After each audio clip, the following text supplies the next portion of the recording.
बार की बात है, टिंकू रात को जंगल के रास्ते से वापस घर आ रहा होता है।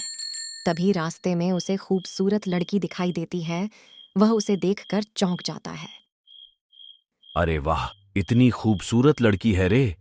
इतनी सुंदर लड़की तो मैंने अपनी जिंदगी में नहीं देखी। अजी, आप कौन हैं? इतनी रात को इस जंगल में क्या कर रही हैं? आपको पता नहीं क्या इस जंगल में चोर डाकू रहते हैं? आपको इस तरह यहां खड़ा नहीं होना चाहिए। मुझे पास के गांव जाना है। क्या आप मेरी मदद करेंगे?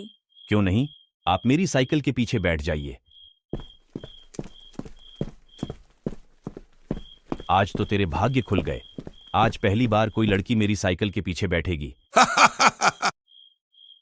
फिर वह लड़की टिंकू की साइकिल के पीछे बैठ जाती है। टिंकू गाना गाते हुए खुशी खुशी साइकिल चलाने लगता है। पल पल ना माने टिंकू जिया, हान टिंकू जिया, इश्क का मंजन छलके छखे है पिया। टिंकू अपनी मस्ती में साइकिल चलाकर गांव की ओर चल देता है। तभी देखते ही देखते वह लड़की चुड़ैल में बदल जाती है। फिर टिंकू गांव पहुंच जाता है। फिर टिंकू सीधा अपने घर की तरफ चला जाता है और कुछ ही देर में अपने घर पहुंच जाता है। अभी रात बहुत हो गई है। आज की रात आप मेरे ही घर रुक जाइए ना। ठीक है टिंकू जी, जैसा आप कहे। फिर टिंकू उस लड़की को लेकर अपना घर के अंदर चला जाता है। अजी, आप कुछ देर यहाँ आराम करिए, मैं नहा धोकर आता हूँ। ठीक है टिंकू जी, जैसा आप कहे। अरे बाहा बाहा टिंकू, भाई जल्दी से तैयार हो जा। आज तो इश्क का मंजन छक्कर ही रहूंगा। फिर टिंकू नहाने के लिए चला जाता है और इधर चुड़ैल उसका इंतजार कर रही होती है। जैसे ही टिंकू आता है, चुड़ैल अपना भेस बदल लेती है। क्या मैं आपका शुभ नाम जान सकता हूँ? मेरा नाम प्रिया है। मेरा नाम है टिंकू। प्रिया जी, आप तो बहुत सुंदर लगती हो।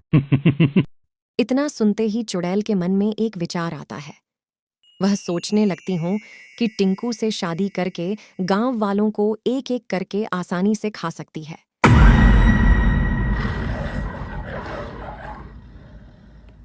फिर वह हंसती हुई टिंकू से कहती है, टिंकू जी, अगर मैं इतनी ही सुंदर हूं तो क्यों ना आप मुझसे शादी कर ले। फिर आप रोज मेरी सुंदरता को देखते रहना। मैं आपसे कुछ नहीं कहूंगी। टिंकू जी, प्लीज मुझे मना मत करना। मेरा इस दुनिया में कोई नहीं है। टिंकू चुड़ैल की बातों में आ जाता है और उसी रात चुड़ैल से शादी कर लेता है। अगले दिन टिंकू बाहर जाता है तो गांव वाले उसे देखने लगते हैं।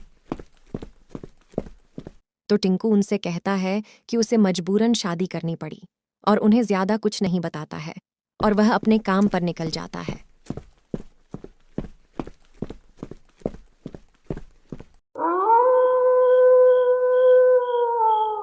देखते ही देखते रात का समय हो जाता है और टिंकू सो जाता है। चुड़ैल अपने असली रूप में आकर बाहर निकलती है।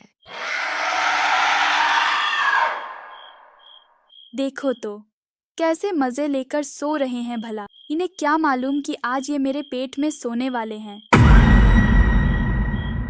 चलो जल्दी जल्दी से अपना काम खत्म करती हूँ, कहीं किसी को पता ना चल जाए।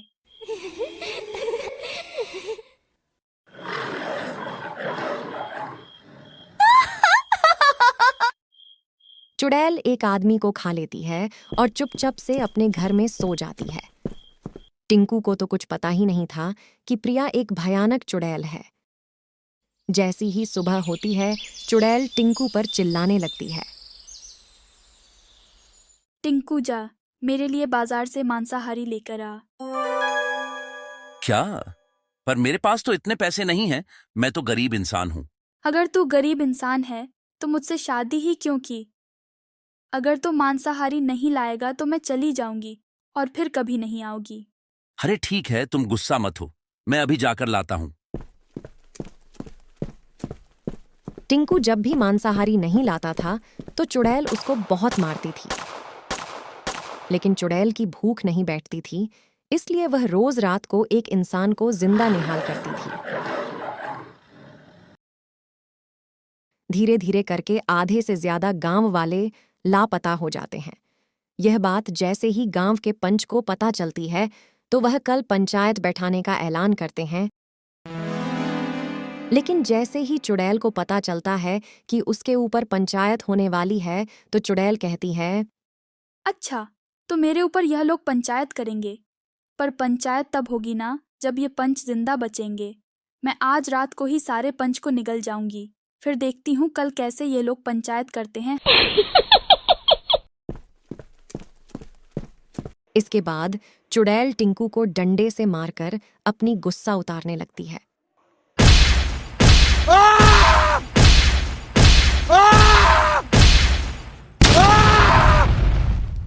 वह टिंकू को बहुत मारती है तो टिंकू कहता है, अरे मुझे क्या पता था, ये इतनी सुंदर होने के साथ साथ इतनी भयानक भी होगी। दिन भर मुझ पर चिल्लाती रहती है और कोई काम भी नहीं करती है, बस मांसाहारी देते रहो। मेरा तो जीना आराम हो गया, सारे पैसे खर्च हो गए। अब तो ऐसा लगता है कि भीख मंगनी पड़ेगी।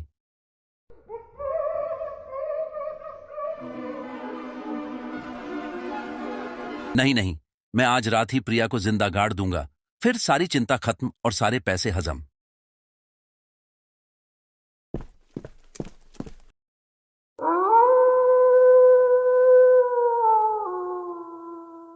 जैसी ही रात होती है तो टिंकू सबसे पहले उठता है और गांव से बाहर एक गड्ढा खोदने लगता है जिसमें वह चुड़ैल को गाड़ने वाला था। और इधर चुड़ैल भी जाने लगी अपना शिकार करने के लिए।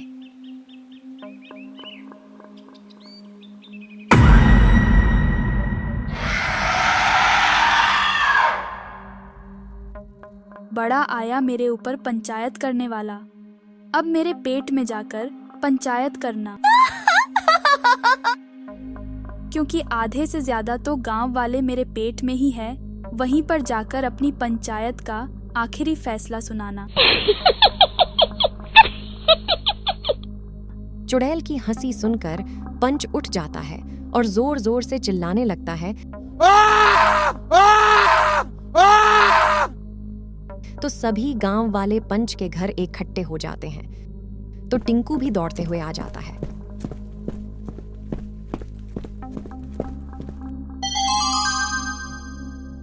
और सभी को पता चल जाता है कि टिंकू की पत्नी प्रिया ही चुड़ैल थी और एक एक करके सारे गांव वालों को खा रही थी। अरे तुम सब लोग ऐसे खड़े क्यों हो? अब क्या चुड़ैल तुम्हारे सामने डांस कर कर दिखाएगी? अरे जल्दी से देवी का नाम लो, नहीं तो यह चुड़ैल हम सबको जिंदा ही निकल जाएगी।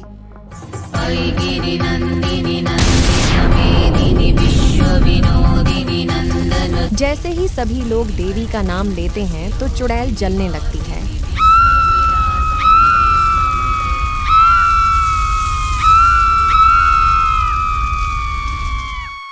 और जलकर मर जाती है। टिंकू चुड़ैल की लाश को ले जाकर उस गड्ढे में गाड़ देता है और कहता है, कहा था ना कि आज जिंदा गाड़ दूंगा।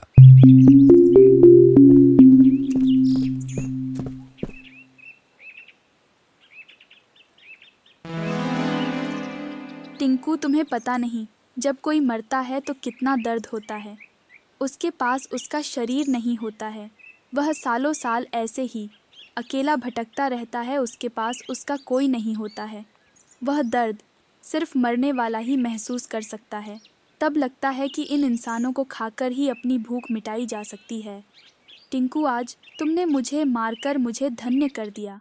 मैं तुम्हारा यह एहसान तो नहीं चुका पाऊंगी, लेकिन आप सभी दर्शक इस चैनल को सब्सक्राइब करें तो ज़रूर टिंकू का भला हो जाएगा। आप लोग इस चैनल को सब्सक्राइब करें और दोस्तों के साथ शेयर करें, और इसके लिए मैं आप सभी लोगों का धन्यवाद करती हूँ।